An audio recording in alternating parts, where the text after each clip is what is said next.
Silenzio da parte del nuovo segretario della FIMG di Padova Antonio Broggio, parlerò a tempo debito il commento dell'ex segretario, tuttora presidente dell'Ordine dei Medici di Padova, Domenico Crisarà. Per loro in questo momento parlano le carte e i comunicati stampa.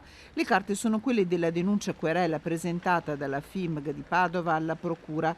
Alla magistratura si chiede di far luce su un ammanco dai conti del Sindacato dei Medici di Famiglia per l'annualità 2022-2023 che supererebbe i 100.000 euro, 90.000 dal conto in cui vengono versate le quote dei medici dell'assistenza primaria, 15.000 dal conto in cui versano le quote i medici della continuità assistenziale.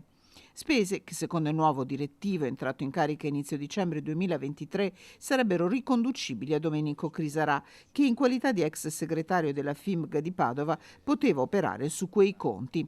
Crisarà, scrive il comunicato di FIMG, invitato a fornire chiarimenti su alcune spese, avrebbe ammesso che molte di queste non avevano idoneo giustificativo.